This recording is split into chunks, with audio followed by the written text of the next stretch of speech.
Saya juga tegaskan ada salah satu media sosial ya di Kepahyang itu yang menggiring opini seolah-olah klien kami ini mencuri motor loh. Nah, jadi salah satu warga ada yang bilang, "Udah, bawalah motor itu. Bawalah motor itu, selamatkanlah diri kau dulu." Pergi di si Erni pakai motor. Mana motor ambo? Nah, bang, ambil lah. Masih bisa dia bilang ambil lah. Ya memang karena tujuannya bukan mencuri ya. Jadi R ini bersama teman-temannya datang ke suatu lokasi wisata. Kemudian melihatlah beberapa kelompok anak kumpul. Si R ini negur dengan baik. "Permisi bang," lewatlah dia. Entah kenapa ketika pulang terjadi cekcok antara sekelompok anak tadi dengan teman R. Cekcok, kemudian R ini sudah di depan.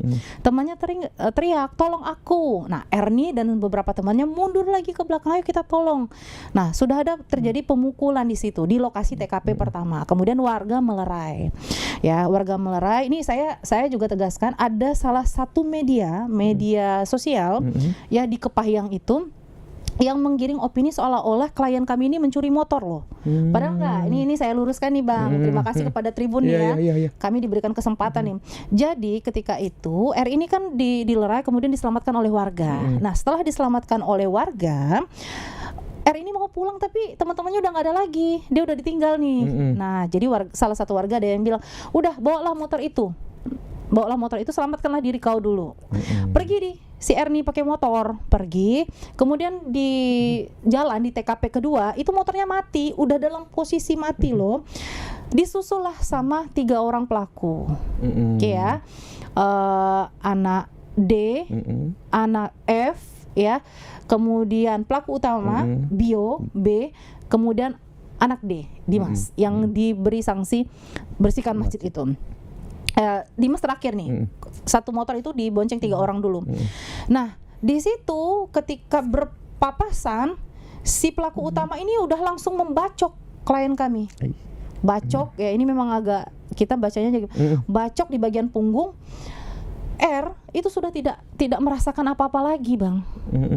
Jadi udah kayak mati rasa, udah jatuh dia. "Mana motor ambo?" Nah, bang, ambil lah. Masih bisa dia bilang ambil lah. Ya memang karena tujuannya bukan mencuri ya. Saya pertegas ini, kalau ada yang menggiring kami akan memproses hukum itu. Karena dia tidak mencuri motor, dia menyelamatkan dirinya. Nah, kemudian setelah dibacok kembali. Dalam posisi anak ini benar-benar sudah tidak berdaya. Sama pelaku yang sama B. Pelaku yang sama, si B ini. Anak yang 2 tadi udah lari, nggak ikut-ikutan. D sama F yang melakukan perdamaian ke kita.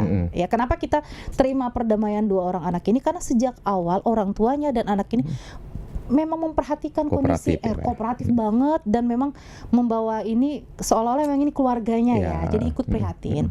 Nah, kemudian selesai, datanglah anak D. Ya, pengakuannya gitu. Datanglah anak D menginjak wajah ya. Yang diingat waktu itu wajah, yang lain nggak ingat karena kan kondisinya udah iya, mungkin diinjak kaki juga dia nggak tahu karena udah nggak berasa lagi katanya, udah mati rasa. Kemudian motornya jatuh, tertimpalah di kakinya. Itulah ada bekas lepuhan bang.